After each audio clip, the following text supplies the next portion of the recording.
sedang kita pelajari.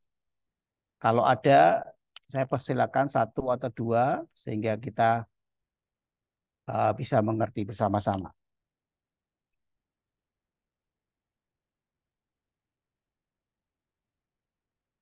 Tidak ada ya, tidak ada pertanyaan.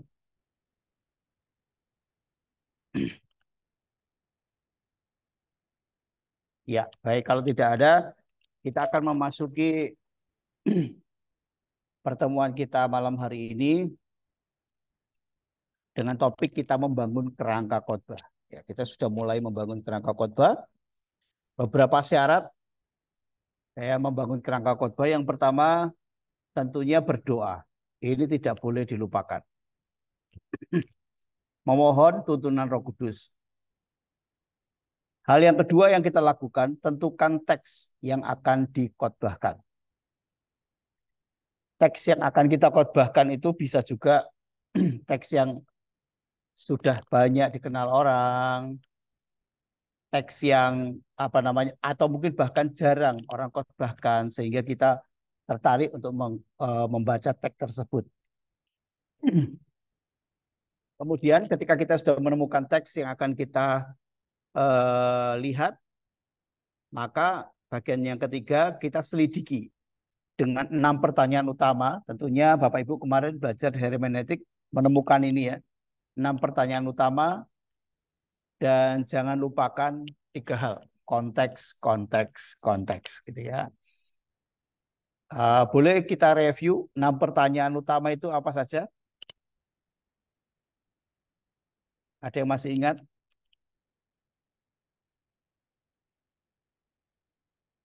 Halo, ada manusia? Adakah yang masih ingat 6 pertanyaan utama dalam kelas hermeneutik? Yang pertama what, Pak? What? Oke. Ya, ada 5W 1H. Satu Oke. What itu artinya apa? apa? Oke. Yang kedua, yang lain. Who? Who artinya Siapa? siapa? Ya. Terus yang berikutnya, Where? where Di mana? artinya di mana? Betul. Yang berikutnya, When? when. When Kapan? artinya tempat ya, mencari tempat. Yang keenam, How? how. Oh, ada 5 ya. Yang kelima, why ya, mengapa. Why? Ya, yang keenam baru How? how. Ya, bagaimana itu terjadi. Nah, itu tidak boleh dilupakan. Ini yang sederhana. Pendekatan teks yang sederhana bisa kita lakukan dengan 6 pertanyaan utama. Bisa juga ditambah dengan 9 hal penting. 9 hal penting salah satunya adalah struktur teks. Kita lihat bersama-sama. Kemudian yang kedua, kata-kata penting. Yang ketiga, kata-kata kerja.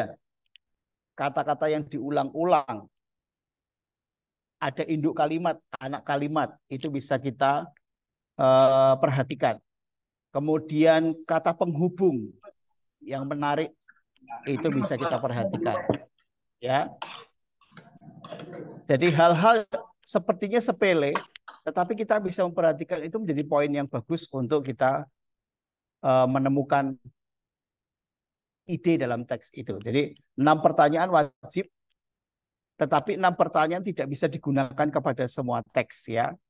Contohnya ketika kita membahas masalah kitab puisi, maka tidak bisa kita runtut dengan 6 pertanyaan ini.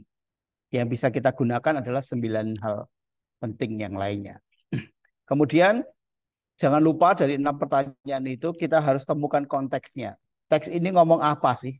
Supaya apa? Supaya kita tidak keliru dalam membagikan, menafsirkan sebuah teks. Tidak bisa kita lepaskan satu ayat dari ayat-ayat yang lain. Inilah bedanya cara kita mendekati teks Alkitab dengan kitab yang lain. Ya, saudara kita di sebelah, cara pandangnya berbeda. Karena bagi dia, cara mempelajari kitab itu ya ambil comot demi comot, itu cara mereka. Tetapi kalau teks Alkitab harus sesuai dengan konteks, konteks. Kenapa demikian? Karena teks Alkitab itu runtut. ceritanya runtut. Sedangkan teks kitab yang lain itu memang sepenggal-sepenggal. Makanya ketika perdebatan sebuah dialog keagamaan sudah membicarakan masalah cara pandang terhadap kitab orang lain, maka tidak akan pernah tercapai titik temu. Karena kalau mereka memandang Alkitab kita dengan ambil ayat, mereka akan temukan ini kontradiksi dengan ini kontradiksi dengan ini. Karena Pak, mereka mencomot teks sesuka hati mereka, seperti mereka mempelajari atau mendekati penafsiran di kitab mereka. Begitu juga kita, ketika kita menilai cara mendekati kitab mereka dengan cara berpikir kita konteks, maka kita tidak akan menemukan kebenaran yang sebenar-benarnya. Karena beberapa hal ketika kita melihat kitab mereka, baru ayat yang pertama memberitakan tentang A, itu ayat yang ke B sudah melawan apa yang dikatakan A. Jadi caranya sudah beda.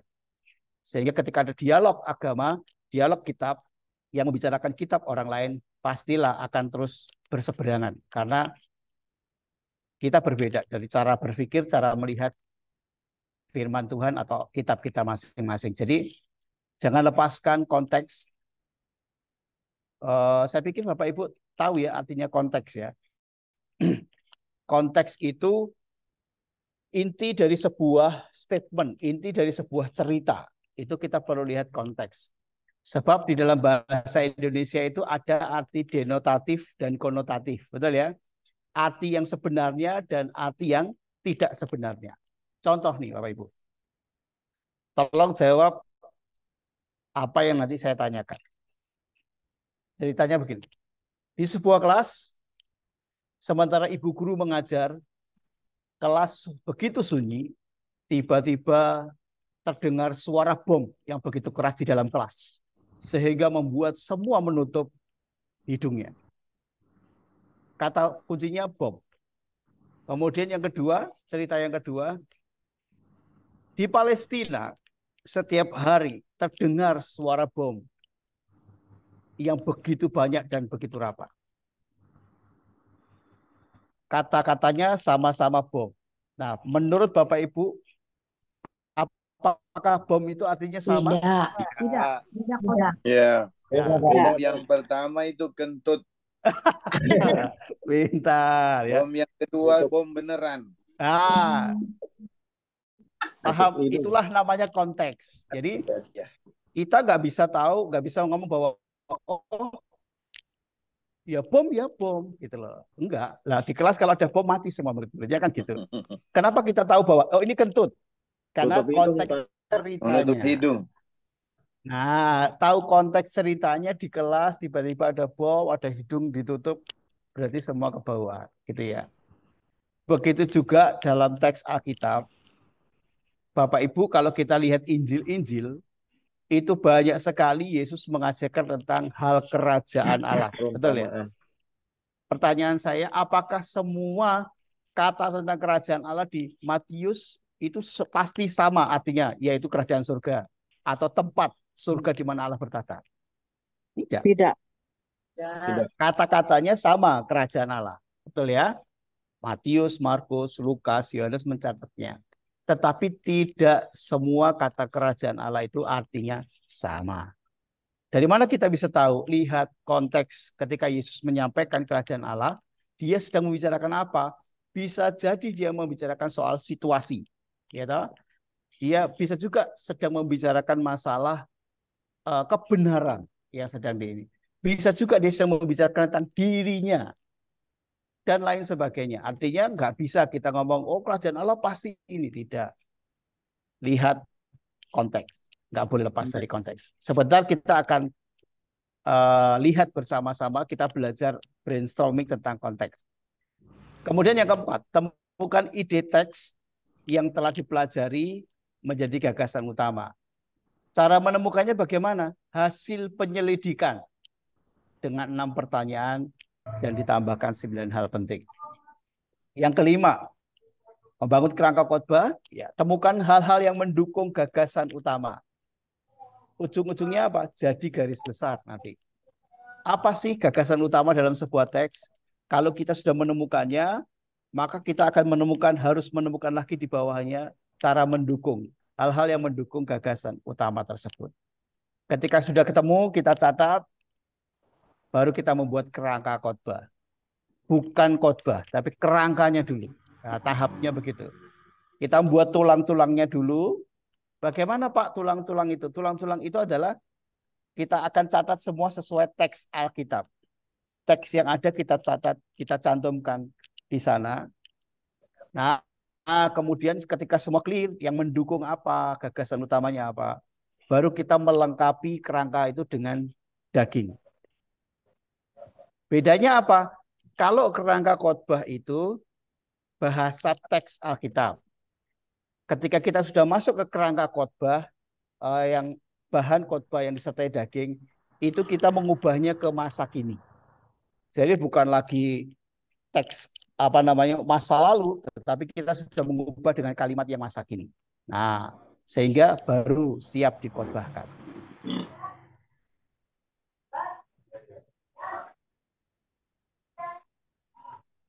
Saya tadi ingat beberapa buku wajib yang Bapak Ibu perlu punya nih. Ini buku seumur hidup.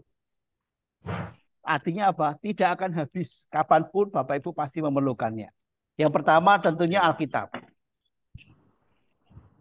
Semua punya Alkitab ya.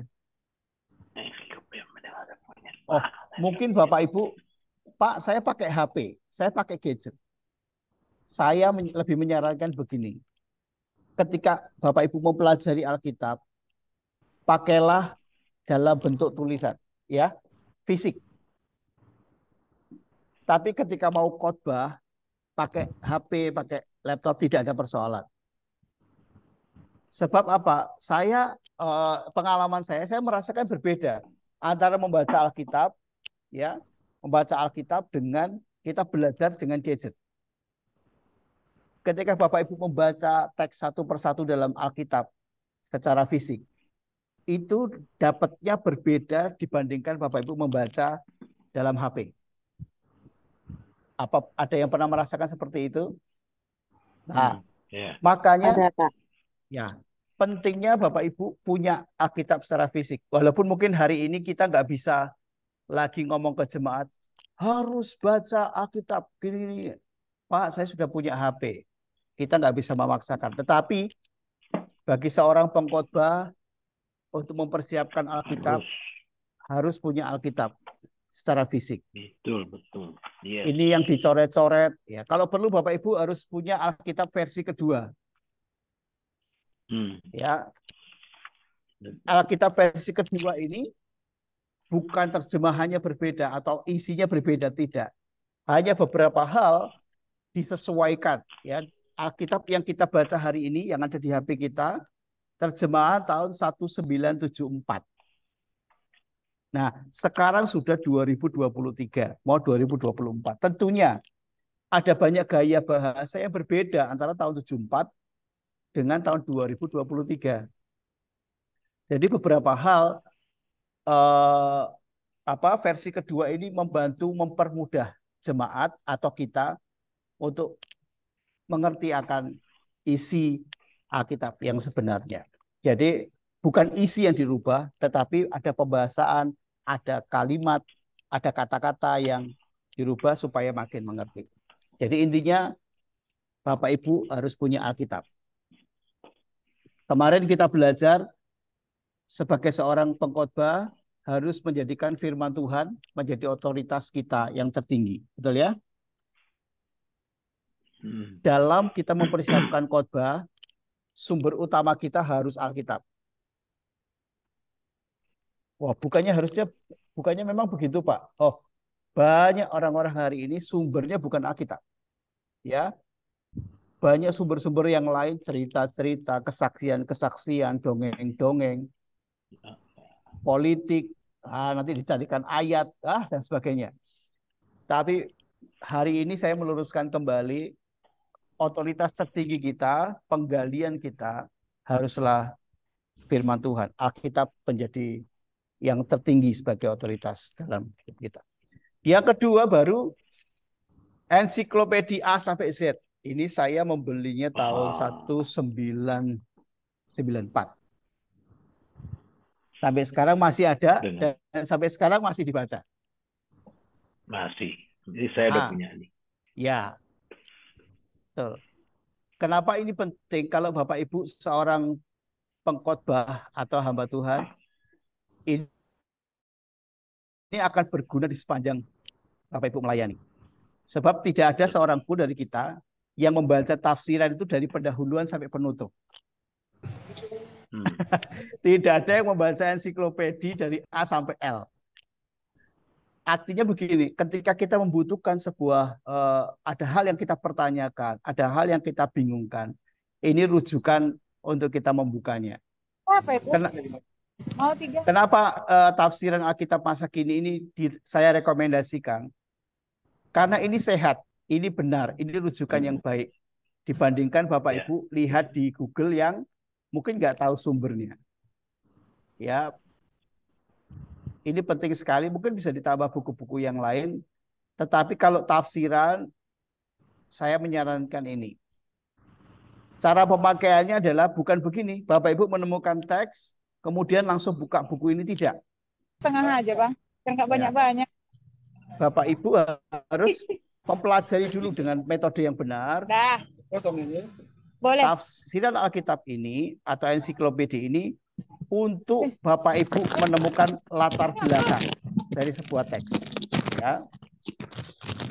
Menemukan latar belakang dari sebuah teks yang mungkin dalam teks yang kita baca tidak tertulis secara langsung, Bapak Ibu bisa melihat di dalam tafsiran Alkitab masa kini. Ada saatnya loh Bapak Ibu ketika menyiapkan sebuah bahan yang Bapak Ibu tertarik sudah menggali, tetapi tafsiran ini juga tidak memberikan pertolongan secara jelas kepada Bapak Ibu, bisa terjadi, bisa terjadi. Artinya Bapak Ibu perlu sumber yang lain, ya. Kalau ada yang memakai software boleh, ada namanya eSword bisa, atau apa ya, yang Christian Work bisa, aplikasi yang apa namanya melihat untuk teks aslinya bagaimana. Oh, Sabda juga bisa. Sabda recommend itu. Sabda bisa diperoleh dengan online, kita bisa membukanya. Itu sangat menolong. Tetapi sebelum semua kita buka, kembali rujukannya adalah kita menggunakan metode yang sederhana mendekati Alkitab tersebut. Ya, ensiklopedia A sampai Z. Tafsiran masa kini 1 sampai 3. Ya. Sekarang masih ada atau belum? Udah habis ya, nggak tahu juga. Udah lama nggak lihatnya. Masih ada, Masih ya? saya lihat di toko buku masih ada. Ya. Sebab ada banyak buku-buku yang kadang-kadang hamba Tuhan boleh loh baca buku yang lain. Leadership boleh, apa boleh. Tetapi itu sifatnya hanya, oh sekali baca sudah habis. Ya, sedangkan buku-buku ini tidak habis seumur hidup kita. Butuh buka. Jadi kita tidak bisa mengingat semua latar belakang kitab karena keterbatasan pikiran kita, ya otak kita nggak akan sanggup untuk melihat bahwa oh ini latar belakangnya pasti ini enggak. Seperti itu. Pertanyaan dengan ini?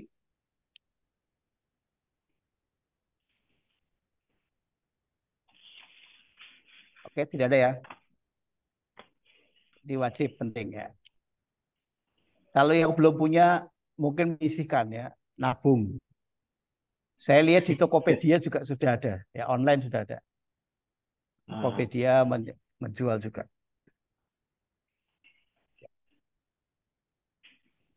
Nah, saya ajak kita melihat satu teks yang sangat umum atau sering dikhotbahkan. Mari kita lihat bersama-sama. Saya ingin mendengarkan tanggapan dari Bapak Ibu sekalian. Saya harap semua memperhatikan teks ini.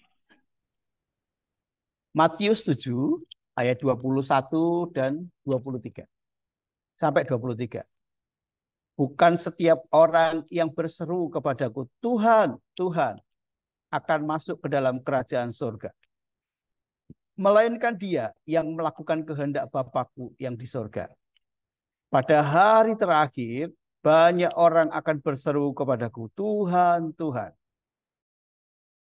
Bukankah kami bernubuat demi namamu, dan mengusir setan demi namamu, dan mengadakan banyak mujizat demi namamu juga?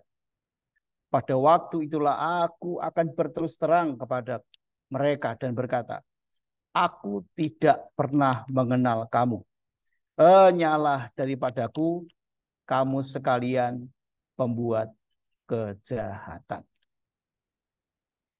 Dari teks ini apa yang Bapak Ibu tangkap? Mari saya catat. Yang pertama yang saya tangkap itu bukan untuk semua orang, tapi ditujukan kepada nabi-nabi palsu atau pengajaran sesat. Baik, yang lain. Iya, Pak. Pak Denny. Jadi dia sedang berbicara tentang nabi-nabi palsu yang menyamar seperti domba. Jadi yang dikatakan mereka ini berseru Tuhan, Tuhan, tapi tidak melakukan kehendak Tuhan. Sehingga Tuhan tidak mengenal mereka. Jadi Baik. bukan untuk orang-orang yang hamba-hamba Tuhan yang sedang berbicara atas nama Tuhan dan melayani Tuhan. Ini tertuju kepada mereka yang hanya berkedok hamba Tuhan. Bagus. Yang lain, mari. Saya, Pak. Ya, Pak Bono. Iya, ini kalau menurut saya ya, Pak, kalau salah ya, ini hamba Tuhan yang akhirnya menjadi hamba uang, Pak. Karena sebenarnya dia melakukan pekerjaan-pekerjaan hamba Tuhan.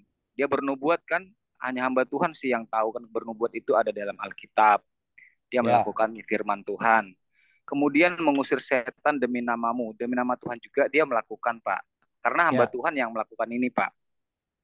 Ya kan? Kemudian dia mengadakan banyak mukjizat demi nama Tuhan juga. Artinya kan dia hamba Tuhan gitu loh, Pak. Karena dia bisa menggunakan nama Tuhan. Kalau dia bukan hamba Tuhan, nggak bisa menggunakan nama Tuhan gitu. Dan kemudian di sini Tuhan bilang, aku tidak mengenal engkau karena kamu nyahlah daripadaku, kamu sekalian pembuat kejahatan. Jadi sebenarnya Tuhan sudah kasih dia hamba Tuhan, tapi di akhir hidupnya dia malah jadi hamba uang gitu, Pak. Itu menurut saya. Siap. Terima kasih. Hamba Tuhan jadi hamba uang. Oke. Yang lain, mari. Kalau saya melihat Pak Ferry, mari. Ayub dulu deh, Ayub. Woi. Silakan, Pak. Ayub, silakan. Yang tua duluan, nggak apa-apa. Jangan bilang tua-tua gitu. Sekarang generasi muda harus diberi kesempatan banyak. Silakan. Ayo Pak Ayub. Terima kasih, Pak. Ya, menurut saya hampir sama juga seperti tadi kata Ibu yang pertama. Terus saya ambil ayat yang kedua, ya berbicara pada hari terakhir banyak orang akan berseru kepadaku. Berarti mungkin itu berbicara tentang akhir zaman. Jadi orang-orang yang berseru kepadaku, aku tidak mengenal mereka, tapi pada akhir zaman aku tidak pernah mengenal mereka, tapi pada akhirnya yang jahat dan yang baik akan tahu siapa Tuhan yang sebenarnya pada akhir zaman. Terima kasih, Pak. Siap. Terima kasih.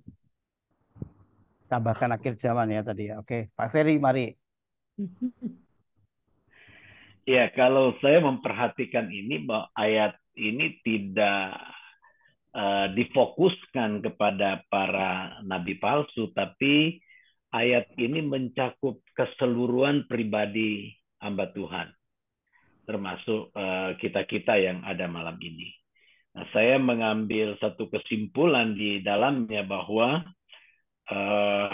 banyak hamba Tuhan sekarang ini melakukan pekerjaannya tapi mereka melakukan sesuatu yang bertentangan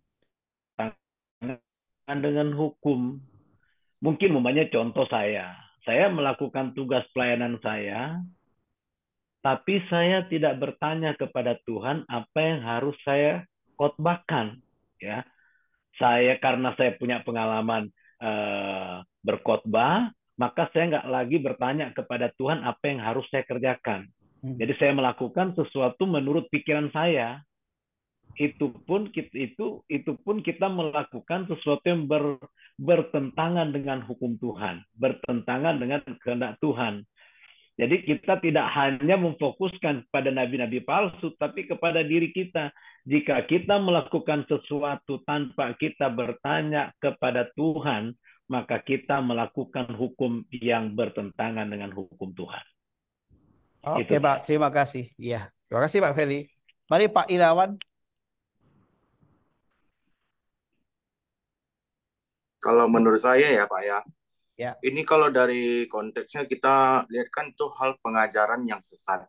Kemudian di ayat 15 dikatakan terhadap nabi-nabi palsu yang datang kepadamu dengan menyamar seperti domba ya, kalau di ayat 15. Kalau menyamar berarti itu bukan orang pilihan Tuhan memang. Jadi dari awal orang itu bukanlah pilihan Tuhan. Itu aja sih. Siap. Oke. Terima kasih Pak Irawan. Lanjut yang angkat tangan tadi. Saya Pak. Ya, Pak saya. saya. Oke. Kalau menurut saya yang kita baca ini adalah orang yang ngomong doang tapi nggak melakukan, Pak. Makanya di situ dikatakan bahwa mereka tidak melakukan kehendak Bapakku yang di sorga. Jadi ngomong doang. Gitu aja, Ya. Pak. Terima kasih Pak Yesaya. Pak Denny, Pak Lonto, mari.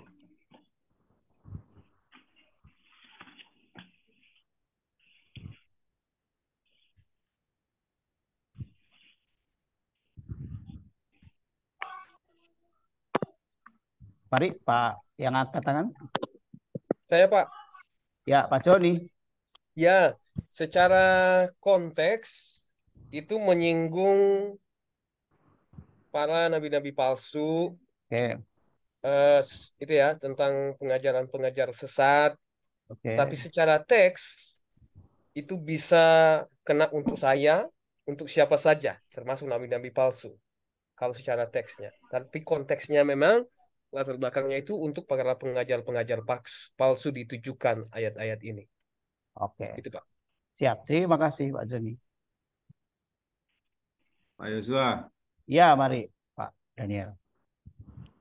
Ini kalau garis besar saya bisa lihat ini Yesus sedang mengatakan bahwa kita akan melihat kehidupannya dari buahnya, karena di ayat yang ke-15 dari buahnya lah kamu akan mengenal mereka. Nah, jadi bicara buah ini kalau konteks yang bisa saya ambil Pak. Oke, siap. Dari buah ya. Ada lagi? Saya Pak. Ya, Pak Effendi Pak. Pak Effendi. Dua-duanya. Ya, terima kasih Pak. Nanti Pak Effendi Song bisa Pak. Ya. Ya, kalau kita membaca teksnya kan hal pengajaran yang sesat. Gitu ya Pak. Ya. Tapi menurut saya kita tidak bisa lepas dari ayat 18 sama 19 Pak.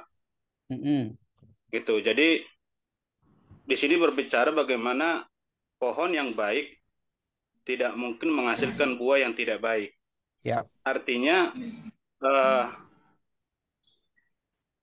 hamba Tuhan kalau dia baik pasti menghasilkan yang baik. Harusnya seperti itu. Tapi banyak hamba Tuhan yang tidak menghasilkan buah. Itu tadi yang seperti Pak Borno bilang tadi, ada yang motivasinya udah beda.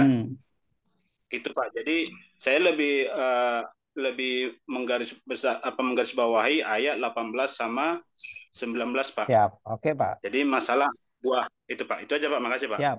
Terima kasih Pak Fendi. Lanjut. Effendi Song Pak. Effendi Song. Oke.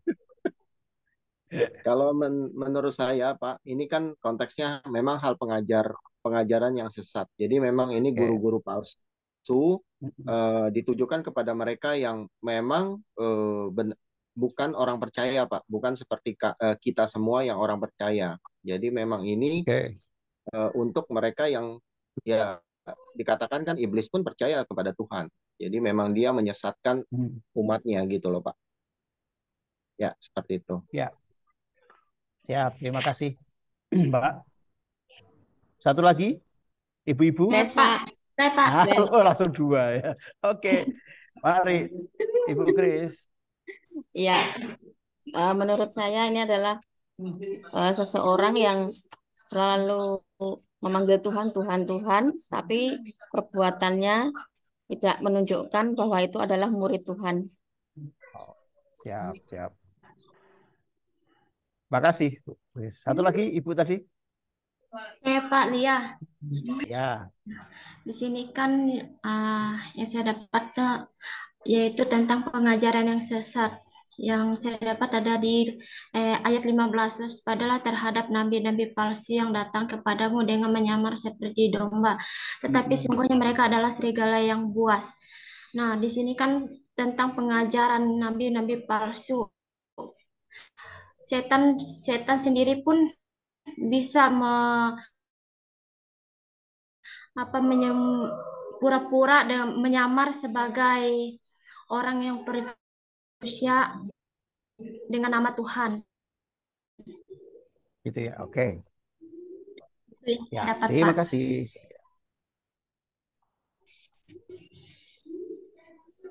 Oke. Satu Ibu lagi.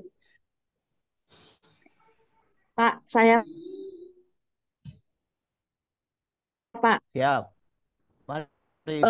Menurut saya kan Pak, ini semua kepada orang yang mengenal Tuhan atau orang Kristen Pak, yang tidak mencerminkan dan tidak berbuah yang seperti Yesus maksudkan Pak. Itu Pak, orang Kristen maksud saya Pak.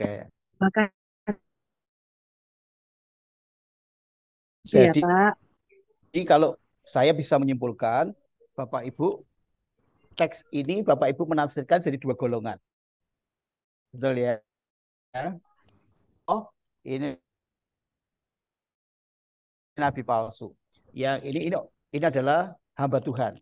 Artinya enggak nabi palsu, tapi ini real. Siapapun ya bisa tidak diselamatkan. Nah, dari tambahan-tambahan yang lain, saya itu hebat lihat Bapak Ibu sekalian. Jadi saya meminta Bapak Ibu melihat konteks, tapi Bapak Ibu udah ambil terapan yang begitu jauh ya. Itu keren. Jadi sudah sampai aplikatif sehari ini. Nah, itu bagus karena Bapak Ibu sudah punya pengalaman yang luar biasa. Nah, ayo kita lihat dulu. Bersama-sama. Mic-nya di mute ya, yang bukan pembicara. Kita lihat yuk. Saya pikir semua bawa Alkitab. Kita mulai dengan 6 pertanyaan tadi yang sederhana dulu. Matius pasal yang ke-7, ayat yang ke-15 sampai dengan ayat yang ke-23. Jadi teks ini tidak boleh lepas begitu saja. Ingat yang saya katakan awal tadi, kita harus melihatnya secara keseluruhan. Secara keseluruhan satu paragraf dari ayat yang ke-15 sampai ayat yang ke-23. Dari 5 pertanyaan utama, kita pakai satu saja dulu, yaitu kata siapa. Ayo perhatikan. Dari ayat 15 dan 23, Bapak Ibu menemukan siapa saja yang terlibat di dalam peristiwa ini, dalam percakapan ini. Nabi-nabi palsu, Pak. Satu, nabi-nabi palsu. Yang kedua, pembuat kejahatan. Ayat yang ke-23. Yang terlibat Tuhan sendiri. Oke. Ayat yang ke-16 tidak ada. Urutkan ya. Ayat 17 ada enggak? Serigala yang buas. Ayat 18 ada kan nama tokoh di situ atau tidak ada ya? Tidak ada. 19 ada enggak? Satu-satu Tidak jadi ada. memperhatikannya gitu. Ayat yang ke-20 Tidak ada. ada kata Setiap Buahnya. orang yang berseru kepada kamu. 20 Ayat 20. dari Jadi buahnya lah. Ah, mereka. kalau kita Kenal mereka. tadi saya minta kita lihat siapa yang terlibat. Berarti ada kata orang ya di sini ya. Berarti apa? Ya. Kamu. Kamu. Yang kedua mereka. Oh, Betul ya? oh siapanya. buahnya lah Ya, kamu. kemudian ayat 20. Ya. Terus Mengenal ayat mereka. 21 ada orang. setiap orang. Oke. Ada lagi ada Bapakku. Betul ya? Tuhan. Ada Tuhan. Bukan Ayat yang setiap orang ke-22. kehendak Bapakku, Bapa. Ah, Banyak orang. Kedua, oke. Bapakku yang berdua. 22. Banyak orang. Bapakku. Banyak orang. Oke. Berdua, Ben. Tuhan. Tuhan. Kemudian 23 pada waktu itu aku ada kata. Nah, coba ayo kita lihat. Paling tidak ada dari pembahasan ini ada 3 golongan. Kita lihat yang pertama Tuhan, aku, Yesus yang berbicara, betul ya? Yang kedua mereka. pendengar. Oh iya, Nah, ada pendengar. kata kamu di situ ya. Itu kan Yesus berbicara dengan murid-muridnya. Kemudian ada kata mereka. Berarti ada orang ketiga di sana. Ayo kita lihat bersama-sama. Ayat 15. Waspadalah terhadap nabi-nabi palsu yang datang kepadamu dengan menyamar sebagai domba. Berarti yang dimaksud sebagai domba itu siapa? Nabi palsu. Oke. Tetapi sesungguhnya dia serigala yang buas. Kalau begitu siapa gambaran serigala yang buas ini? Iblis, nabi palsunya. Nabi palsu. Ya, palsu. good. Nabi palsu, betul. Dari buahnya lah kamu mengenal mereka. Nabi palsu. Mereka itu siapa? Nabi palsu. Nabi palsu. Betul. Dapatkah orang memetik buah anggur dari semak duri atau buah ara di tempat duri? Siapa yang dimaksud buah anggur ini? Nabi palsu. Bukan kita. Ya, orang memetik buah anggur dari semak duri, ara dari rumput duri, yang dimaksud rumput duri ya, berarti kan? Ini membicarakan soal buah kan? Ya. Nabi palsu tadi ya, nabi-nabi palsu. Oke, 17. Pohon yang baik karena setiap pohon yang baik menghasilkan buah yang baik, sedangkan pohon yang tidak baik menghasilkan buah yang tidak baik. Siapa yang dimaksudkan dengan buah yang tidak baik ini? Nabi palsu. Nabi palsu. Ayat 18. Tidak mungkin pohon yang baik menghasilkan buah yang tidak baik, atau pohon yang tidak baik menghasilkan buah yang baik. Siapa yang dimaksudkan pohon tidak baik? Palsu. Nah, gambaran itu juga ada di 19. Setiap pohon yang tidak menghasilkan buah yang baik akan ditebang, dibuang ke dalam api. Siapa yang ditebang ini maksudnya? Nabi palsu. Oke, baik. Ayat yang ke-20. Jadi dari buahnya lah kamu mengenal mereka. Mereka itu siapa? Palsu. Jadi, oh iya, sepertinya dia mengajar berbuat baik, tetapi buahnya akan tampak. Ya, Bapak Ibu tadi sudah mengartikan dalam masa kini. Wah, ternyata ada yang ngomong, oh enggak, ternyata dia hamba uang. Wah, gitu ya. Itu sudah penerapannya. Yang ke-21, bukan setiap orang yang berseru kepadaku Tuhan, Tuhan. Setiap orang ini maksudnya ke siapa? Semua orang, Pak. Orang yang mungkin kita lihat. Dalam konteks ini, Nabi palsu. Nabi palsu. berseru kepada Tuhan akan masuk ke dalam kerajaan surga, melainkan orang yang melakukan kehendak Bapakku yang di surga. Berarti dengan kata lain, siapa yang tidak melakukan kehendak Bapa di sini? Nabi palsu. Iya. Karena apa? Oh, mereka bisa melakukan banyak hal, tetapi apakah itu kehendak Bapa? Tadi ada yang menjelaskan seperti itu ya. Nah, orang-orang, kalau kita ngomong penerapan hari ini, orang-orang yang melakukan sesuatu yang baik tapi tidak sesuai dengan kehendak Bapa, nabi palsu. Karena buahnya akan seperti ini. Ayat yang ke-22. Pada hari terakhir banyak orang akan berseru kepadaku. Kata banyak orang ini siapa? Dalam konteks kita. Nabi palsu. Ya, nabi palsu itu satu atau lebih dari satu sebenarnya. Lebih dari satu. Maka dikatakan banyak orang akan berseru pada Tuhan. Bukankah kami bernubuat demi namamu? Kami itu siapa? Nabi palsu. Dan mengadakan mengusir setan demi namamu. Siapa yang bisa mengusir setan di sini? Nabi palsu. Betul. Bisa ya, nabi palsu juga bisa mengusir setan. Yeah. Oke. Dan mengadakan banyak mukjizat demi namamu. Siapa yang ditulis di sini? Nabi palsu. Nah, lihat ayat 23. Jadi pada waktu itulah aku akan berterus kepada aku ini siapa? Tuhan, A-nya besar ya. Aku akan berterus terang kepada mereka dan berkata, aku tidak pernah mengenal kamu. Kamu itu siapa? Nabi-nabi palsu. Ya, enyahlah dari hadapanku, hai kamu yang melanggar perintah Allah ini dalam versi kedua. Siapa yang dimaksud berbuat kejahatan? Nabi palsu. Nabi palsu. Ya, artinya begini. Kenapa saya sampaikan ini? Seringkali teks ini menjadi bahan untuk menakut-nakuti. Ya, menakut-nakuti hamba Tuhan, menakut-nakuti jemaat seperti ini tanpa memperhatikan konteks. Ya, mereka sungguh-sungguh. Tanpa memperhatikan konteks, walaupun ada bagian di mana memang menjadi warning boleh.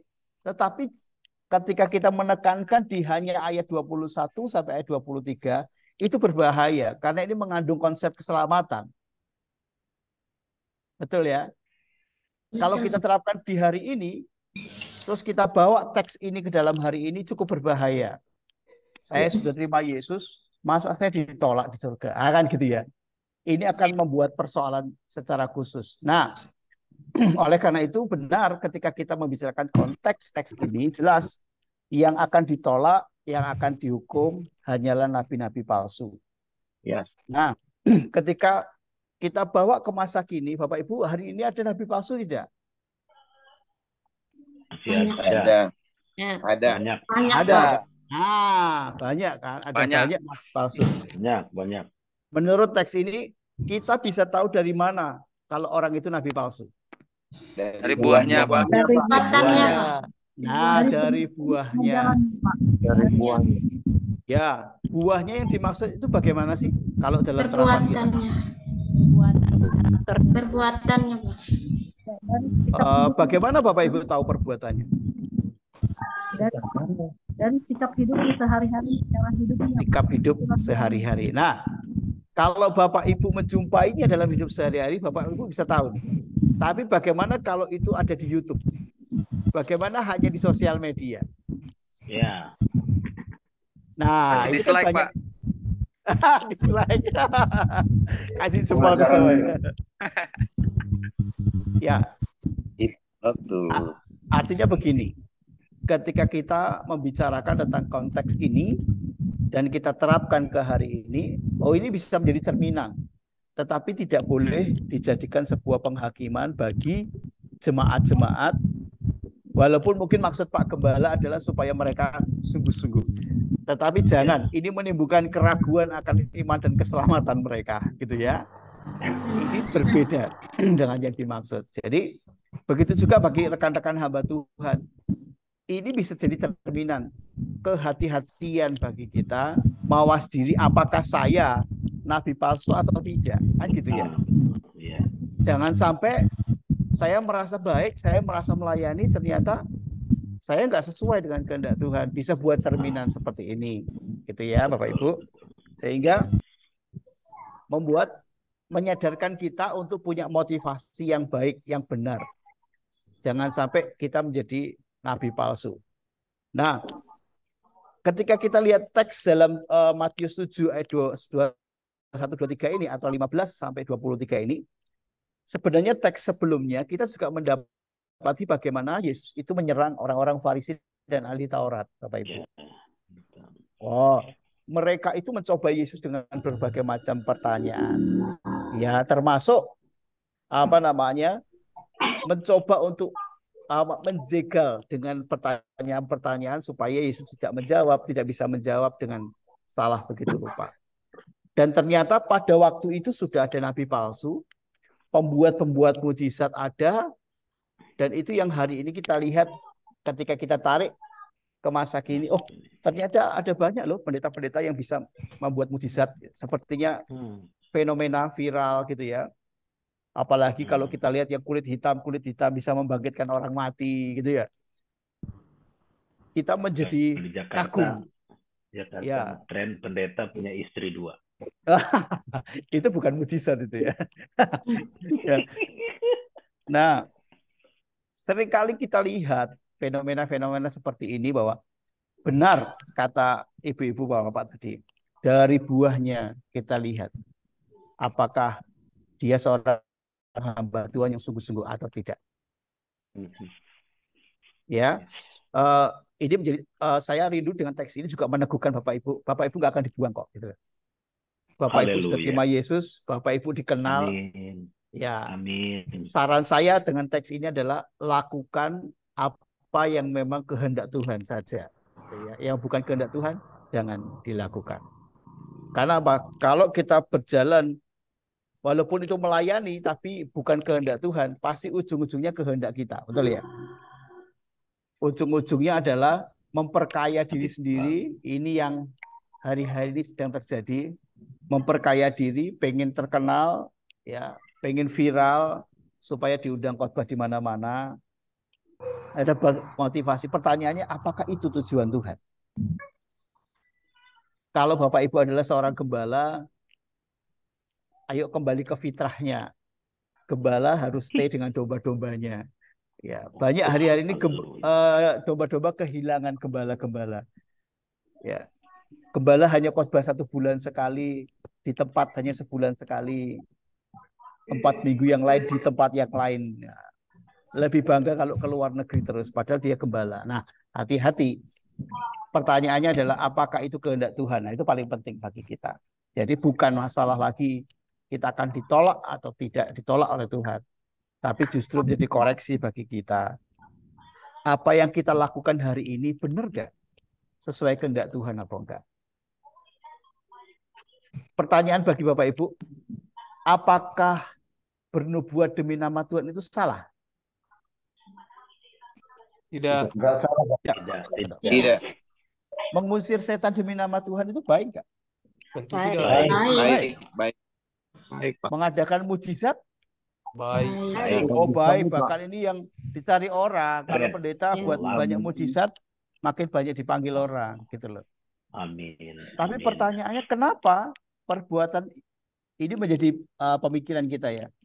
Kenapa perbuatan-perbuatan yang baik itu, tapi Tuhan malah nggak berkenan, ya kan? Lu buat-buat ternyata. Ayat 23 perhatikan. Teks itu berkata, pada waktu itulah aku akan berterus terang kepada kamu. Kepada mereka dan berkata, aku tidak pernah mengenal kamu. Enyalah daripadaku. Kamu sekalian pembuat kejahatan. Pertanyaannya adalah, loh, kejahatan yang mana? Kan gitu. Mengusir setan itu baik. Berbuat demi nama Tuhan masa jahat. Iya toh? Tapi kenapa itu dibilang sebuah kejahatan? Motivasinya, Pak. Ya, motivasinya. Motivasi melakukannya ya. Ada perbuatan dia di belakang layar, Pak. Tidak memuliakan nama Perbuatannya, Pak. Ya. Yang Tuhan tahu. Tuhan tidak menyuruh melakukan. Jadi ayat yang ke-21. Ia yang melakukan. Tuhan tidak. Iya, Tuhan Bapakku yang di surga. Bapa di surga. Betul. Jadi banyak orang kalau kita ngomong, oh saya tarik ini hari ini. Terapannya apa? Banyak orang melakukan hal spektakuler hari ini. Pertanyaannya, benar nggak itu kehendak Tuhan? Ada banyak hal yang terjadi hari ini dengan teks ini. Oleh karena itu, sebenarnya apa yang dikerjakan tidak jahat. Tetapi pertanyaannya, kalau itu bukan kehendak Tuhan, menurut Tuhan itu hal yang jahat. Nah, itu dianggap sebagai kejahatan. Kalau Oke. tidak sebagai Jadi berhati-hatilah dalam mengambil keputusan. Ya, jangan sampai menyakiti hati Tuhan. Pak Joni, ada yang mau tanya? Iya, memang di 3 poin itu bernubuat, mengusir setan, mengadakan bunyi mukjizat. Dia pakai nama Tuhan dan mukjizat terjadi. Ada banyak orang bertanya, lah kalau memang Tuhan tidak berkenan kepada dia, tapi kenapa Tuhan berkehendak untuk melakukan mukjizat melalui orang yang memang tidak melakukan kehendaknya? Jadi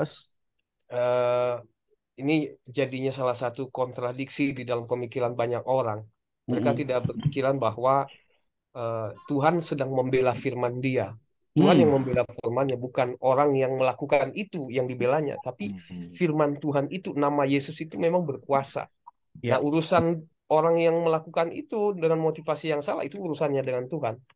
Karena banyak orang melakukan KKR, banyak kesembuhan mukjizat terjadi, ada banyak orang diselamatkan mengenal nama Tuhan, tapi belum tentu dengan orang yang menyampaikan itu kebenaran itu apakah motivasinya benar atau salah.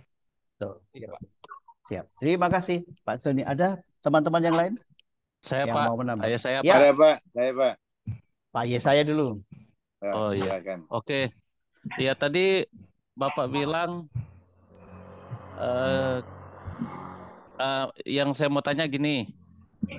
Itu bagaimana kita tahu kalau orang yang berdoa itu bukan kehendak Tuhan, orang yang berkhotbah bukan kehendak Tuhan, baru yang mengusir setan bukan kehendak Tuhan. Bagaimana itu Pak?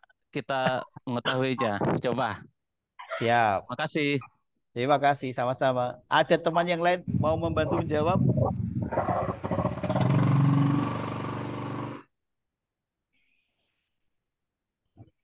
Ya, tidak keluar dari Alkitab lah. Menurut saya. Nggak keluar itu gimana, Pak?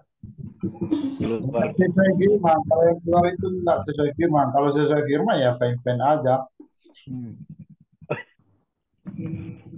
Oke, yang lain Pak, siapa tadi mau tanya? Iya Pak. Saya bukan... Oh, iya. Iya Pak Lontoh, mari. Oh iya, saya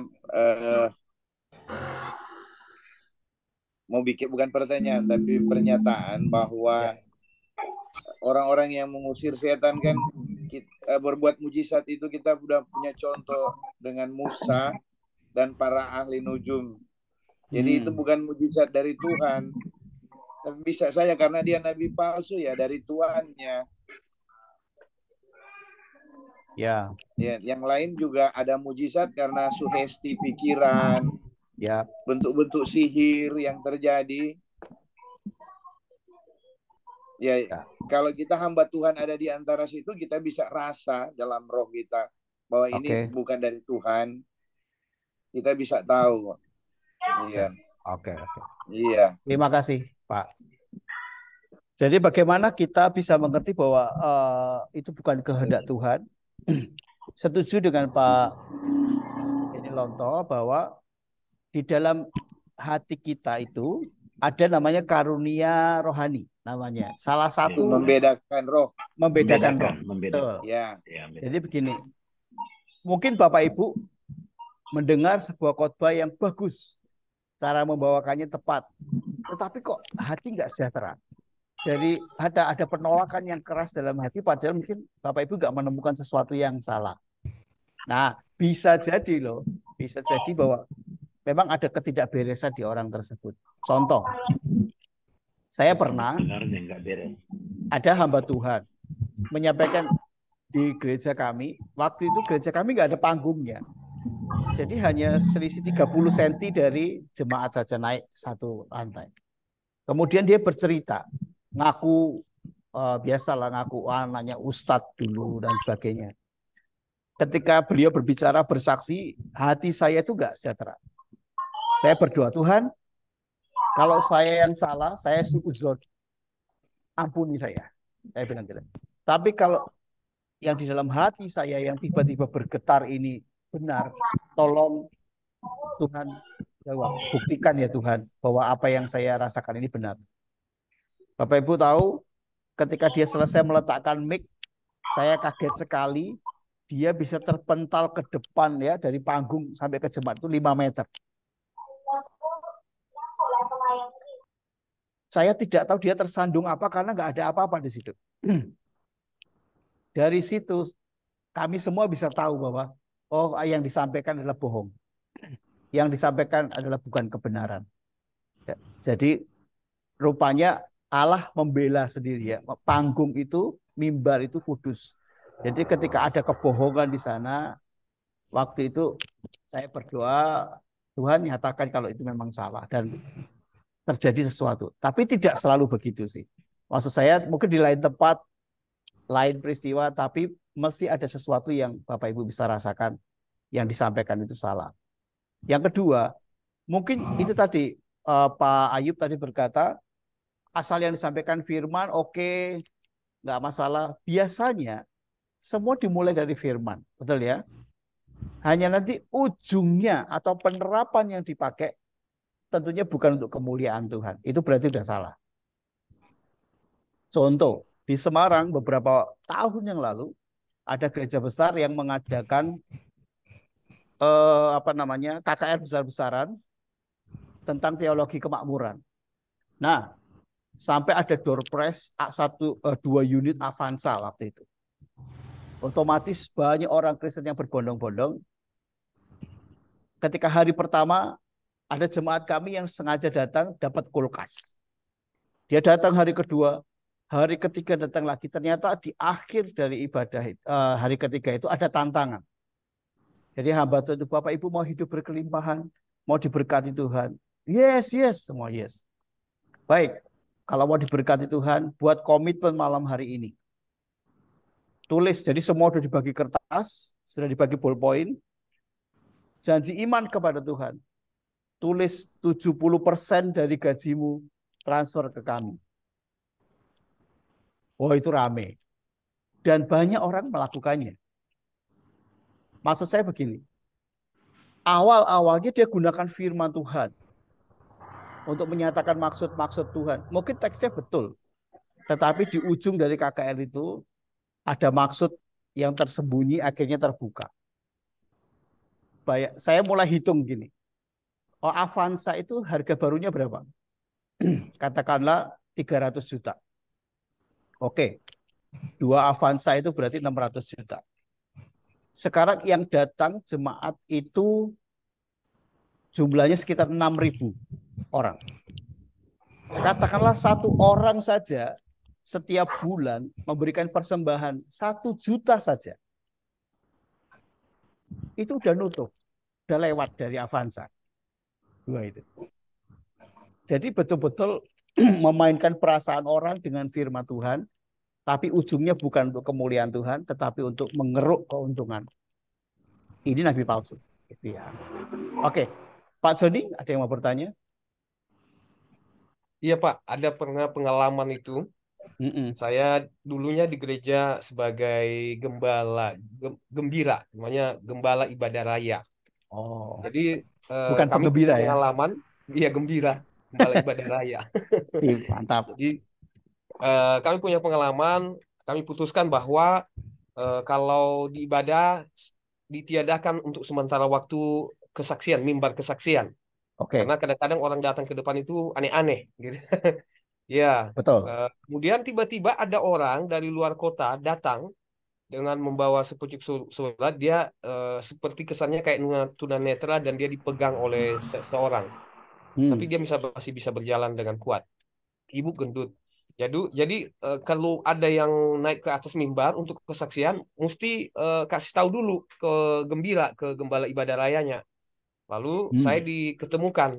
Kalau ada apa, lalu dia bilang saya ingin kesaksian, kami dari Persatuan Tunanetra. Tapi hati saya, di dalam hati saya itu berkecamuk, tiba-tiba berkecamuk dan tidak ada damai sejahtera, hilang damai sejahtera langsung. Dan sudah merasa curiga benar, curiga bahwa memang benar bahwa dia pasti bohong ini orang ini. Itu langsung berkata-kata dalam hati saya. Lalu saya bilang silakan duduk terlebih dahulu. Saya masuk ke dalam ruang kantor, saya doa sama Tuhan. Tuhan, kenapa hati saya tidak tenang? Itu lagi sedang ibadah itu. Lalu Tuhan ingatkan, ada rema dalam kesan dalam hati. Kan itu ada nomor di dalam surat itu. Hubungi orang itu. Akhirnya saya bilang, aduh, jangan-jangan orang ini sedang bergereja. Saya teleponlah orang di nomor itu. Saya telepon, rupanya nomor itu tidak diangkat-angkat. Akhirnya saya search di Google, Persatuan Tunanetra, ada satu daerah apa ya di Tapanuli Tengah namanya itu. Saya cari, katanya ini nomornya, ini Persatuan Tunanetranya, dan ini nomornya. Saya telepon, puji Tuhan diangkat sama bapaknya. Katanya, Pak, kalau ada yang mengatasnamakan dari Tunanetra, apa namanya, Tapanuli Tengah, begini, itu bukan saya, Pak. Itu bukan persatuan, saya ketuanya, Pak. Akhirnya saya kembali sama orang itu, saya ajak mereka ke kantor, dan saya bilang, mohon maaf, saya tidak bisa membiarkan Bapak Ibu naik ke atas panggung, ke atas mimbar. Mereka mendesak, kenapa kami tidak diizinkan? Well, aku tambah ngotot orang ini. Saya bilang, Bapak Ibu bohong. Oh, mereka malah jadi emosi. Marah. Jadi pada saat itu saya pukul meja, datang polisi, jemaat polisi, dia datang ke dalam ruangan kantor. Katanya, ada apa ini? Katanya ada, nggak apa-apa. Saya pikir kalau mereka marah, kalau mereka buat keributan, udah langsung tangkap ini pikirku. Ya udah, akhirnya salah satu yang membawa itu mereka bilang, Pak, kita keluar, Pak. Ada kami mau ngomongin di luar. Saya tahu dia mau memukul saya memang. Itu pengalaman pertama, Pak. Pengalaman kedua, ada satu orang ibu, saya memang nggak ada di situ. Ada satu orang ibu, dia kesaksian, dan saya dengar, aduh saya nggak ada. Kenapa dia diizinkan naik, pikirku ya. Lalu, entah pada saat selesai kesaksian atau pada pertengahan kesaksian, langsung pingsan, Pak, di atas mimbar, Pak.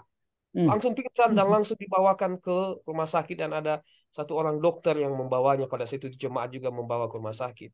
Saya bilang, karena kita tahu bagaimana hidupnya hari-hari, buah-buahnya bagaimana sikapnya. Aku bilang, waduh, ini pasti aneh-aneh ini, kenapa bisa naik di atas ini. Iya, itu benar, Pak. Itu tiba-tiba pingsan langsung di atas itu, di atas mimbar. Demikian saja, Pak. Siap. Terima kasih. Mungkin masih banyak lagi kisah-kisah. Artinya, yang mungkin Tuhan nyatakan bagi kita, ya kita doakan. Kalau sampai memang kelolosan atau kita nggak ngerti, ya itu bukan hak kita. Ya serahkan kepada Tuhan, gitu ya. Baik. Ada yang mau bertanya? Oh, ini Pak Rolas Nauli. Mari, Pak.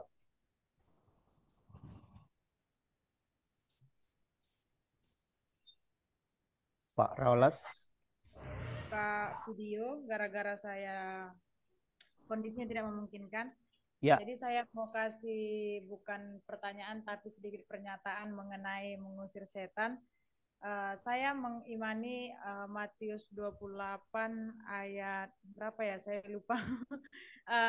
Firmannya lebih kurang seperti ini, perkataan Tuhan. Segala kuasa telah diberikan kepada Tuhan Yesus Kristus. Jadi arti dari segala itu seluruhnya, sepenuhnya gitu. Jadi seluruh kuasa itu sudah menjadi milik daripada Tuhan Yesus Kristus. Iblis atau roh-roh jahat tidak lagi punya kuasa. Makanya mereka hanya bisa menipu dan membohongi seperti itu. Tergantung bagaimana respon kita melihatnya, seperti Bapak tadi bilang, bisa jadi itu suges gitu kan, bisa jadi itu yang dibuat-buat atau mengada-ngada. Jadi saya meresponinya adalah ketika ada orang-orang yang seperti itu, saya akan melihat itu ya, segala kuasa seluruhnya sepenuhnya itu ada di kaki Yesus, ada dalam diri Yesus. Iblis itu sudah di bawah kaki Yesus. Jadi di ayat lain juga dikatakan roh yang ada pada kita itu, yaitu Yesus Kristus sendiri, lebih besar daripada roh yang ada di dunia ini. Jadi saya pikir mindset kita yang perlu kita tanamkan, kalau kita itu melihat perkataan firman Tuhan itu adalah benar. Seluruhnya itu, seluruh kuasa itu sudah ada pada Yesus, dan itu akan membawa hati kita untuk tenang dan damai ketika kita menghadapi hal-hal yang seperti itu, ada kerasukan atau menengking-nengking setan di lingkungan kita. Menurut saya seperti itu, Pak. Terima kasih. Siap. Terima kasih, Ibu. Ya, seperti yang saya katakan tadi bahwa pengajaran yang sesat, nabi-nabi palsu, selalu memulainya dengan firman Tuhan. Tetapi sekte-sekte itu juga kebanyakan larinya di awal dari firman Tuhan, tetapi dibengkokkan untuk maksud-maksud jahat, ya, untuk maksud-maksud tertentu. Sehingga kita perlu waspada. Menggarisbawahi bahwa ya, Allah kita itu maha kuasa, bukan hanya punya kuasa. Allah kita itu maha kuasa. Iblis punya kuasa, tapi dia tidak maha kuasa. Iblis itu tahu, tapi dia tidak maha tahu. Jadi oleh karena itu kita bersyukur, tetap kita pegang percaya kepada Yesus karena dia yang maha segala-galanya, gitu ya. Saya selesaikan teks ini, saya ajak kita buat teks yang baru. Saya rindu kita buka Filipi 4 ayat yang keempat. Nah, ini lebih ringan. Ya, Filipi 4 ayat yang keempat.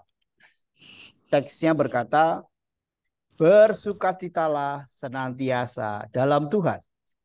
Sekali lagi kukatakan, bersukacitalah. Boleh kita baca bersama-sama dengan suara yang keras, ya. Kalau bersukacita ya, bersukacita, bersukacitalah, ya. Katakan dengan semangat. 1, 2, 3. Bersukacitalah senantiasa. Kali lagi bersukacitalah kebaikan hatimu. Ya, bersukacita. Nah, saya ingin mengajak kita, ayo kita bangun teks ini dan kita menemukan ide dari teks tersebut. Silakan Bapak Ibu membaca, silakan dicatat-catat, dibuat-buat. Kira-kira dari teks ini Bapak Ibu menemukan ide khotbah apa atau gagasan utamanya apa? Sukacita sejati hanya ada di dalam Tuhan. Wih, mantap. Itu judul khotbah ya. Oke, itu sudah judul khotbah. Bagus, keren. Ada yang lain? Gagasannya apa sih dalam teks ini? Grace, Pak. Ya. Gimana Bu Grace? Bersukacitalah dalam keadaan apapun. Wes, bersukacitalah dalam keadaan apapun. Bagus. Itu judul khotbah juga. Lain. Gagasan utamanya apa sih? Sukacita. Bersukacita. Caranya bagaimana? Ayo, kata bersukacitalah senantiasa dalam Tuhan. Sekali lagi kata bersukacita, kita buat strukturnya. Kita buat hukum strukturnya sehingga Bapak Ibu bisa melihat dan menemukan ide teks tersebut. Ini saya sudah buat. Nah, kira-kira dengan teks ini ide teks atau pesan teksnya apa Bapak Ibu? Sukacita senantiasa. Sukacita. Bagus. Ya, sukacita. Kenapa sukacita? Diulangi 2 kali.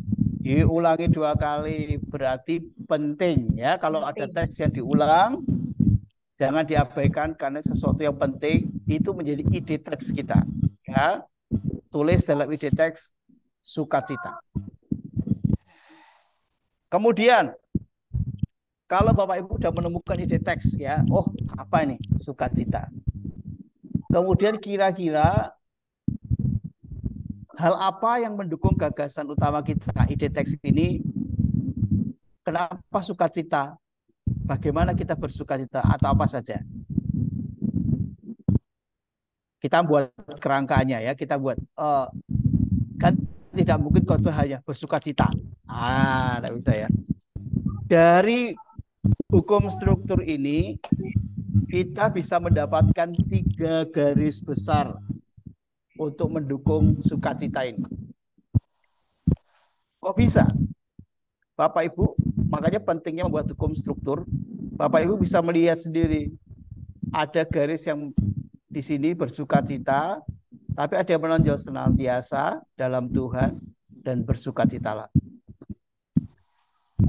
Kalau kita mau buat garis besar dari teks ini, secara simpel seperti ini Bapak Ibu. Tadi temanya kita udah tahu, bersukacita atau sukacita. Tuh. Kemudian kita bisa taruhkan dalam kerangka kita, kerangka teks, ya. Kapan kita bersukacita? Senantiasa.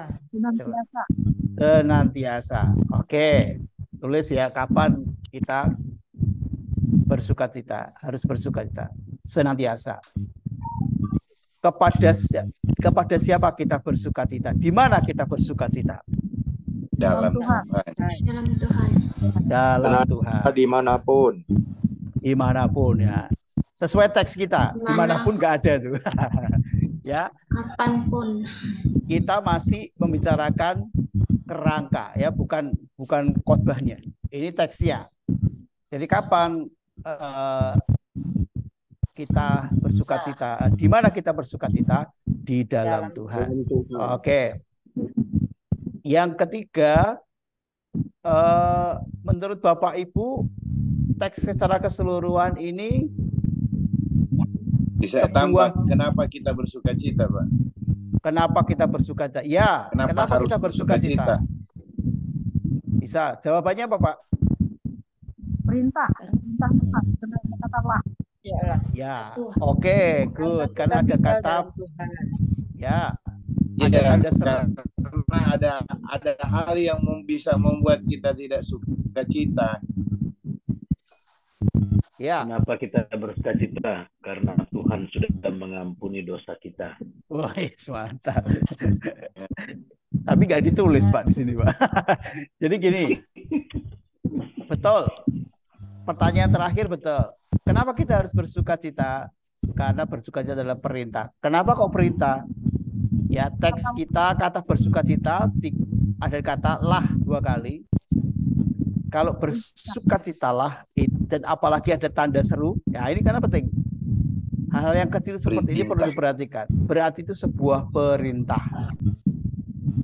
Ya, udah dapat 3 kita. 3 teks ya. Kapan kita bersukacita? Senantiasa. Di mana kita bersukacita? Dalam Tuhan. Dalam Tuhan. Ya, mengapa kita bersukacita? Karena itu sebuah perintah. Oke. Tulangnya kita udah bisa buat. Lalu bagaimana ketiga hal? Jadi kita udah punya 3 garis besar nih. Bagaimana kita membuat ini menjadi teks khotbah? Ayo. Yang pertama, gambarnya harus dirubah dulu ya. Tidak bisa bersukacita. Tadi Pak Joni apa Pak? Judulnya Pak? Oh, sukacita sejati hanya di dalam Tuhan. Oke. Kita buat gambar kan sukacita tuh. Ya. Menikmati sukacita sejati. Lalu karena kita sudah dapat memiliki sukacita sejati, kalimat penghubungnya begini. Bagaimana kita bisa menikmati sukacita sejati? 1. Mengapa kalimatnya malam hari ini kita akan belajar bagaimana kita bisa memiliki sukacita sejati itu. Yang pertama, kita bersukacita karena melakukan perintah Tuhan. Nah, baru Bapak Ibu kupas latar belakang. Kenapa saya mengatakan, bersukacita itu karena sebuah perintah yang harus dilaksanakan. Itu tadi Bapak Ibu udah punya alasan. Karena bersukacitalah ini adalah sebuah kata perintah. Kalau perintah berarti harus dilakukan. Gitu ya. Bahkan diulang sampai 2 kali, berarti perintah ini sangat-sangat penting. Gitu. Kemudian yang kedua, ya, jadikan sukacita menjadi gaya hidup kita. Jadikan sukacita menjadi gaya hidup kita. Kenapa kita ambil gaya hidup kita? Ada kata ini loh Bapak Ibu. Senantiasa. Senantiasa. Kata senantiasa ini apa maksudnya? Setiap saat. Setiap hari, ya, setiap hari, setiap saat, ya, terus menerus. Nah, ini kan kalau nggak jadi gaya hidup nggak bisa kita bersukacita kan. Makanya perintahnya apa? Bersukacitalah. Ya. Yang kedua, jadikan sukacita menjadi gaya hidup kita. Karena teksnya berkata senantiasa. Ini kita tekstual aja sudah dapat. Sukacita. Yang ketiga, ya, kenapa kita perlu bersukacita? Karena kita bersukacita di dalam Tuhan. Di dalam Tuhanlah ada sukacita. Di balik bisa begitu. Kenapa ini dimunculkan di dalam Tuhan? Nah, kita melihat, kalau Bapak Ibu mau menjelaskan ini, Bapak Ibu bisa lihat konteks Filipi. Kitab Filipi ini ditulis oleh siapa? Rasul Paulus. Rasul Paulus waktu itu ada di mana? Di penjara Roma. Oke. Dalam rangka apa dia di penjara? Karena pemberitaan Injil. Pemberitaan Injil. Ketika kita melihat pasal yang pertama, kita akan menemukan bagaimana fase pertama, fase kedua yang namanya Rasul Paulus menulisnya di dalam penjara, dalam tugas penginjilan. Kalau fase pertama dijelaskan tujuan surat ini kepada jemaat di Filipi kepada siapa? Semua orang-orang kudus. Nah, perhatikan. Kenapa? Di dalam Tuhan. Kalau orang bersukacita di dalam keadaan-keadaannya, tentu akan sulit. Bapak Ibu, ketika tadi saya katakan di mana Rasul Paulus menulis kitab ini, di dalam penjara. Nah, ayo kita logikakan.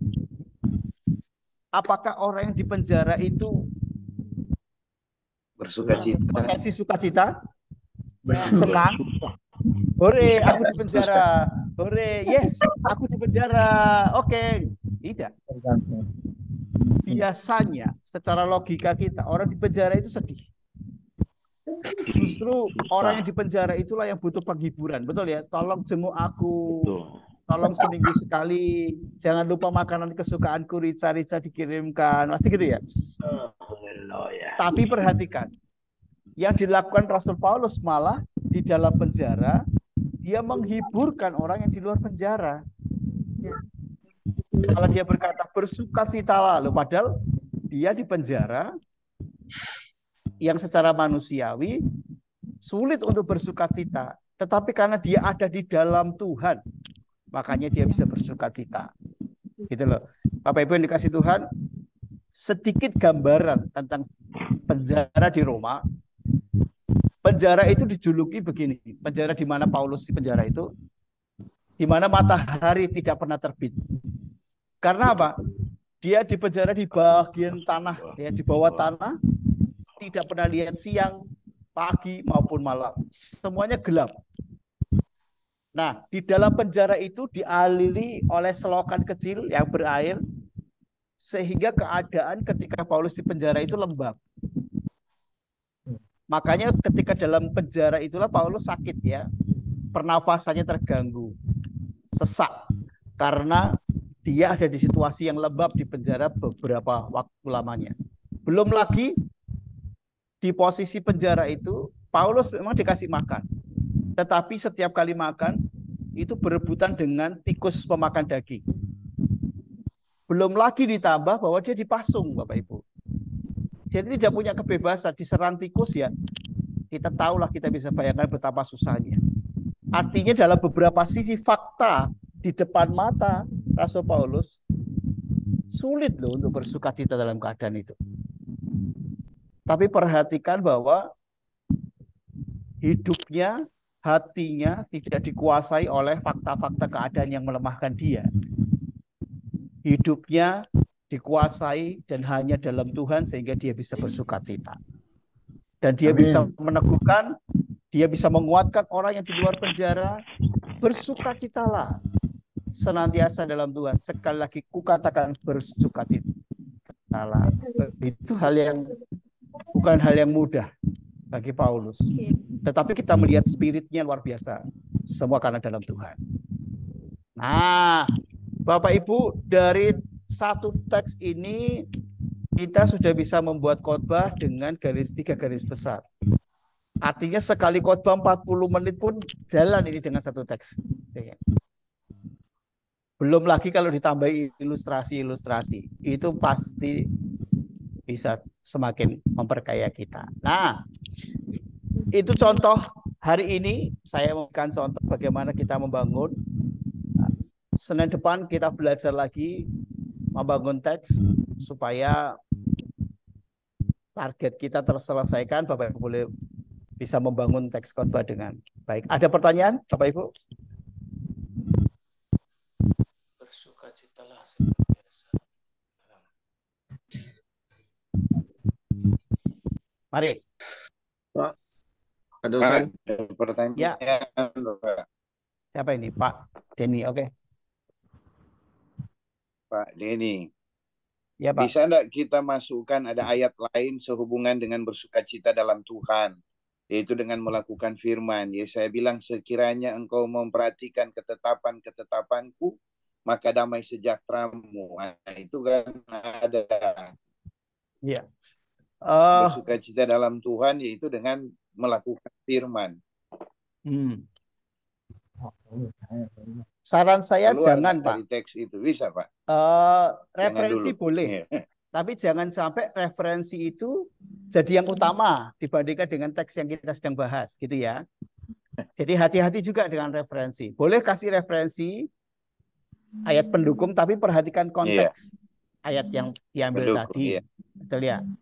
Jadi kalau yang diambil tadi adalah dukungan bahwa kita harus bersukacita, boleh. Pak, tapi kalau di dalam referensi itu ada lagi garis besarnya perintah yang lain, jangan, Pak. Nanti jadi bercabang-cabang.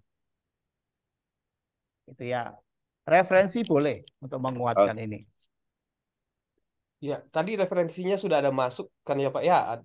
Filipi 1 juga tadi sudah di Filipi 2 tadi ya. Sepertinya cukup untuk menjelaskan Filipi 4 ayat 4 ini. Ya.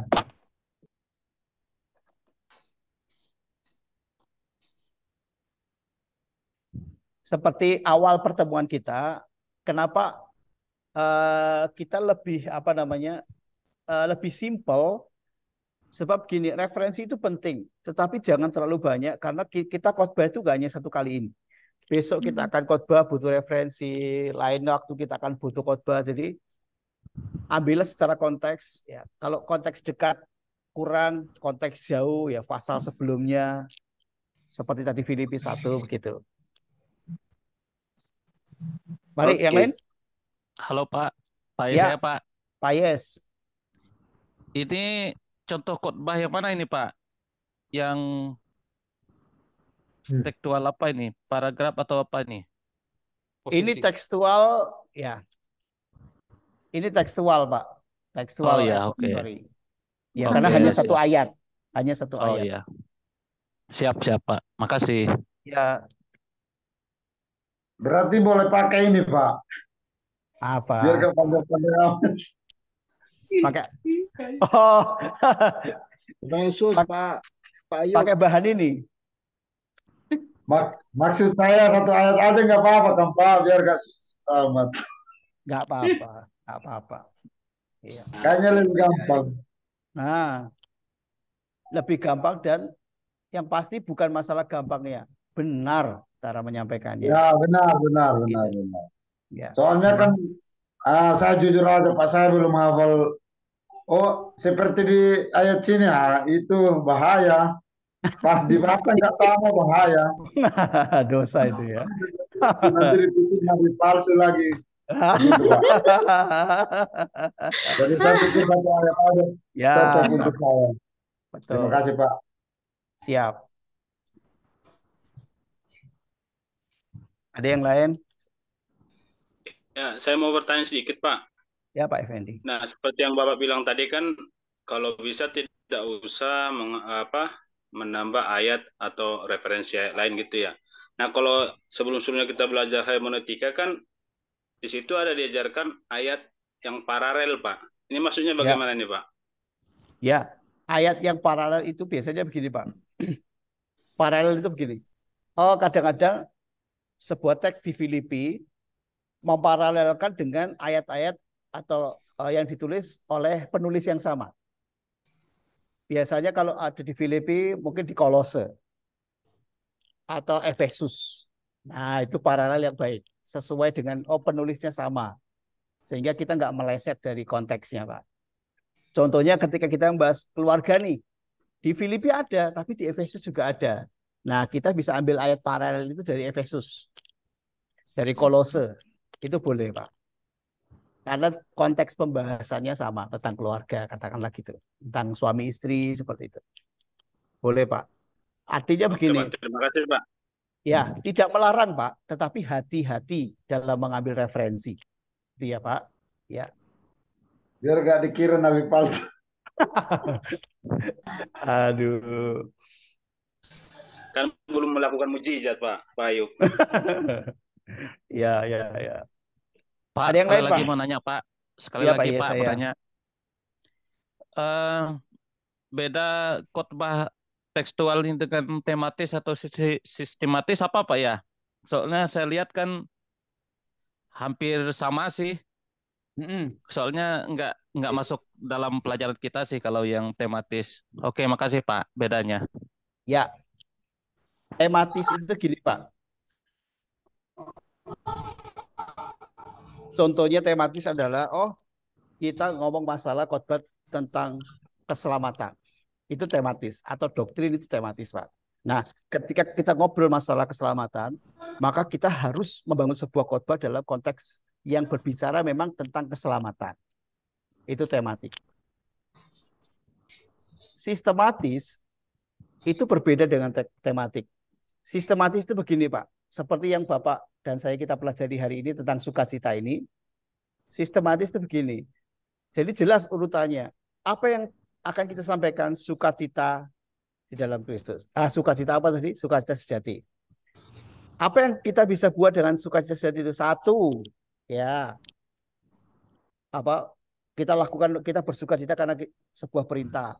Dua, jadikan gaya hidup. Sukacita jadikan gaya hidup. Tiga, bersukacita dalam Tuhan. Artinya ini yang namanya sistematis, Pak, urut. Jadi jemaat pulang tuh tahu, saya harus melakukan 3 hal ini. 1, 2, 3. Itu sistematis. Bedanya apa, Pak? Bedanya kalau kita ngobrol sistematis itu dengan khotbah yang naratif. Contoh, maaf, zaman-zaman om kita dulu, kalau khotbah itu cerita dari awal sampai akhir, Pak. Jadi kadang-kadang kita nggak tahu garis besarnya yang mana. Nah, itu nggak sistematis berarti, Pak. Sistematis tahu, ada 1, ada 2, ada 3 yang kita bisa lakukan. Dan itu sangat menolong jemaat. Gitu ya, Pak. Mari. Terakhir. Jam kita udah lewat.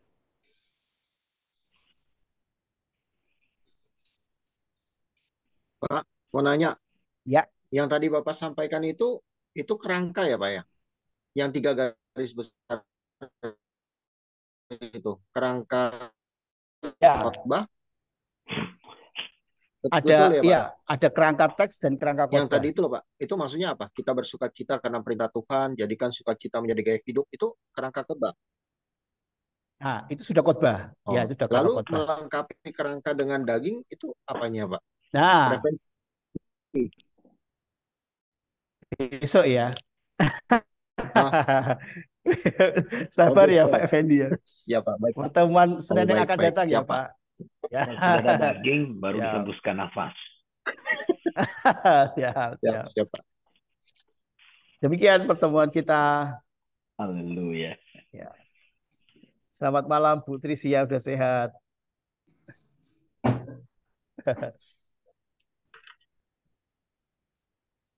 Terima kasih untuk materinya, menolong kami untuk lebih semangat lagi melayani, Pak. Ya, semangat terus, ya, makin semangat melayani. Ketua kelas, Terima kasih ya, Pak. Ya. Ketua kelas. Latihan. Pak Dedi. Pak Dedi lagi latihan. Oke. saya foto sebentar. Foto. Oke. Balikin kepada baik, untuk slide pertama. 1, 2, 3.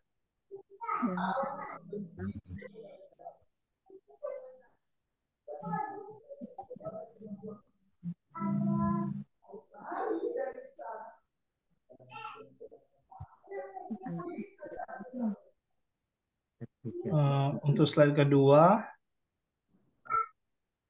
1, 2, 3. Bentar ya Bapak. Oke, sudah Bapak Ibu Saudara. Sudah saya foto. Ya, saya serahkan dari Pak Joshua. Ya, kita akan mengakhiri. Ya, minta tolong Ibu Amelia boleh berdoa menutup kelas kita, Ibu. Baik, mari kita bersatu di dalam doa. Kami mengucap syukur kepadamu Tuhan Allah kami yang sudah menyertai kami, Roh Kudus-Mu sepanjang kami mengikuti perkuliahan malam hari ini. Terima kasih untuk Bapak dosen kami, Bapak Joshua, yang sudah membekali kami, mengajari kami sungguh. Kami merasa dibantu, kami merasa ditolong. Roh Kudus membukakan banyak hal kepada kami merasa dicerahkan. Kami berdoa apa yang kami terima malam hari ini Tuhan, biarlah itu bertumbuh-tumbuh Tuhan, dan kami semakin paham, semakin mengerti. Kami menjadi hamba-hamba Tuhan yang menyampaikan pesan Tuhan kepada jemaat dengan benar.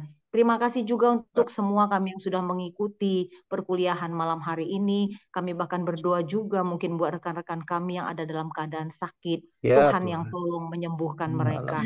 Terima kasih Tuhan. Kami bertemu kembali Tuhan minggu depan bersama-sama untuk kuliah kami yang selanjutnya. Terpujilah nama Tuhan. Di dalam nama Tuhan Yesus kami berdoa, mengucap syukur. Amin. Amin. Terima kasih, Shalom. Terima kasih Pak dosen. Bapak berkati.